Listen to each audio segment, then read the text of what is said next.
አብሳላት ነይ ስትባል ከሜዷ በፊት አሃ እኮ የባለ ትዳር ቤት ነው እንድትል ነው የሚያደርጋት ማለት። ትዳር ትልቅ ድልድይ ነው እና ለምን እንደሚፈሩት አላውቅም። ግን ያው ታናሽ ነኝ ከነሱ ታናሽ በሆንም ግን ነገራቶችን ማገናዘብ እችላለሁ። እድሜ ከቁጥር የዘለለ ትርጉም የለውም። አንዳንድ ሰላም እንዴት ናችሁ? የተወደዳችሁና የተከበራችሁ የዩቲዩብ ቻናሌ ቤተሰቦች እንዴት ናችሁ? እኔ ያለው ፈጣሪ ይመስገን። በያላችሁበት ሰላማችሁ ብዝት ይበልልኝ። ዛሬም በአዲስ ነገር ተከስቻለሁ። ያው ብዙዎቻችሁ አይታችሁታል የሃይሚና የብሩክ ቪዲዮ ከዚህ በፊት ብሩክ ቤት ላይ የተጫነው ቪዲዮ ማለት ነውና ያው እንዲጋቡ ጠይቋት ነበር ብሩክ። ሃይሚ ደግሞ በምላሿ እያለቀሰች ነበርና እኔ እንጃ ብቻ አላቅም፣ የሴት ልጅ ስሜት አላቅም። ነገር ግን ትዳር የሚባለው ነገር ያው ታናሽ ነኝ ከነሱ ታናሽ በሆንም ግን ነገራቶችን ማገናዘብ እችላለሁ። እድሜ ከቁጥር የዘለለ ትርጉም የለውም። አንዳንዴ ነገራቶችን ልጅም ሆናችሁ የወደፊቱን ነገር ላይክ የሚመስላችሁ ነገር አለና እኔ ደግሞ የሚመስለኝ የሚያስፈራ ነገር አይመስለኝም ትዳር። ምክንያቱም ትዳር የሚባለው ነገር በጣም ብዙ ክፉ ነገር ያስቀራል ብዬ አምናለሁ። ሁለቱም ላይ መተማመን እንዲገነባ፣ ሁለቱም ተከባብረው እንዲኖሩ፣ ማንም ደግሞ በፈለገው ሰዓት መምጣት እንዳይችል ህይወታቸውን ለመበጥበጥ ማለት ነውና ትዳር ትልቅ ድልድይ ነው ብዬ አምናለሁ። ለነሱ ሰላም፣ ለነሱ ፍቅር፣ ለነሱ አብሮነት ትዳር ትልቅ ድልድይ ነው እና ለምን እንደሚፈሩት አላውቅም። ብሩክ አሪፍ ውሳኔ ወስኖ ነው የመጣው በዚህኛው ቪዲዮ። ከዚህ በፊት ተናግሬው ነበር ለምንድነው ትዳር የማትመሰረተው ምናምን የሚል ቪዲዮ ከዚህ በፊት ካያችሁት አላውቅም። እንደዚህ አይነት መልእክት አስተላልፌ ነበረ። በዚህኛው ግን ተገበረው። በዚህ ተገበረው የሃይሚ ደግሞ ሪአክሽን ደግሞ ለምን አስባለኝ ማለት ነውና ሃይሚ በጣም አርቆ ሐሳቢ ናት። እኔ በጣም ነው የምወዳት፣ በጣም ነው ማከብራት።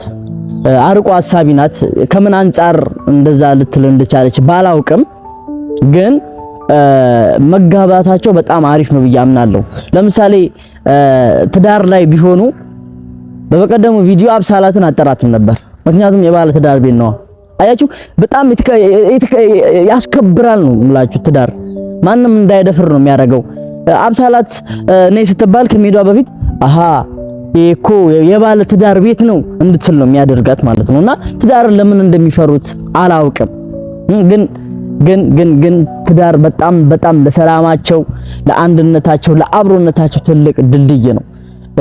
እንደምንም ጨከን አድርገው ላይክ ብዙ ማስተካከል የሚኖርባቸው ነገር ይኖራል። ያው ገና ታዳጊ ናቸው፣ በጣም ልጆች ናቸው። በጣም ብዙ ማስተካከል ያለባቸው ነገር አለ፣ እሱ አይካድም። በጣም ብዙ ማስተካከል ያለባቸው ነገራቶች አለ። ግን እኮ ከትዳርም በኋላ እኮ ማስተካከል ይቻላል። ብሩክ እርግጠኛ ሆኖ የተናገረው ያለውን ነገር ከትዳር በኋላ ማስተካከል እችላለሁ ነው ያለው። እኔ ተማመንበታለሁ። እና ሃይሚም ይህንን አምና ላይክ አብሮ እየኖሩ ነው። አብሮ እየኖሩ እስከሆነ ድረስ ለአንዳቸው ላይክ ደጀን ወይም ደግሞ መከታ እንዲሆኑ በትዳር ቢተሳሰር፣ በትዳር አንድ ላይ ቢቆራኙ፣ አብረው ነው ያሉት፣ አብረው ነው የሚበሉት፣ አብረው ነው የሚጠጡት፣ አብረው ነው ያሉት። ግን ያንን ነገር በትዳር ቢያደርጉት ሰማንያቸውን ቢፈርሙ እንዲህ ብዙ ወጪ ምናምን አያስፈልግም እኮ። አንዳንዴ ሰርግ ሲባል የሚፈራው ግርግሩ ምናምን በቃ በስድስት በሚስጥር ያንን ነገር እንትን ማድረግ ፊክስ ማድረግ ይቻላል። በቃ 3 ምስክር ነው የሚያስፈልገው እኮ። እሷን ጓደኞች አሏት፣ እሱን ጓደኞች አሉ። እነሱን በመጠቀም ምንም ግርግር ሳይኖር ሰማንያቸውን መፈረም ይችላሉ።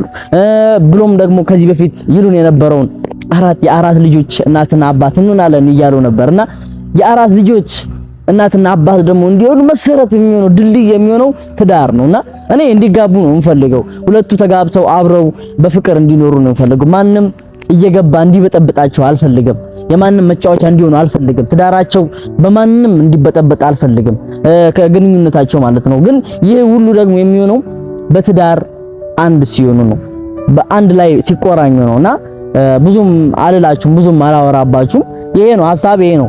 ቪዲዮን ቀጨብ አድርጌ ፊት ለፊት ላይ አስቀምጥላችኋለሁና ግን ቤተሰቦቼ በጣም የገረመኝ የሃይሚ ሪአክሽን ነበረ። ጀስት ቢጋቡና አብሮ ቢሆኑ የአራት ልጆች እናት ብትሆን ሃይሚ ምንም ብሩክ እንደምትወደው አውቃለሁ፣ እንደምታፈቅረው አውቃለሁ።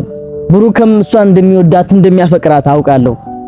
ላይክ ይሄን ድረስ ከመጡ የአንዳቸው ሀዘን ለአንዳቸው የአንዳቸው ደስታ ለአንዳቸው እስከሆነ ድረስ በ80 ቢያጠናክሩት ባይኔ እኔ ይሄንን ሐሳብ ለመናገር ነው የመጣሁት። አመሰግናለሁ። ሰብስክራይብ ፕሊስ ቤተሰቦቼ ሃይሚን 300,000 ሰብስክራይበር እናስገባት። ከታች አካውንቷን ሜንሽን አደርግላችኋለሁ። የገባችሁ ሰብስክራይብ አድርጓት። ላይክ ተደስታ ያንን እንድታከብር ፈልጋለሁ። ተደስታ ማየት ፈልጋለሁ። ሃይሚና ብሩክ በአንድነት በአብሮነት ወደፊት ደግሞ እኔንም ደግሞ 2000 አስገቡኝ። አመሰግናለሁ።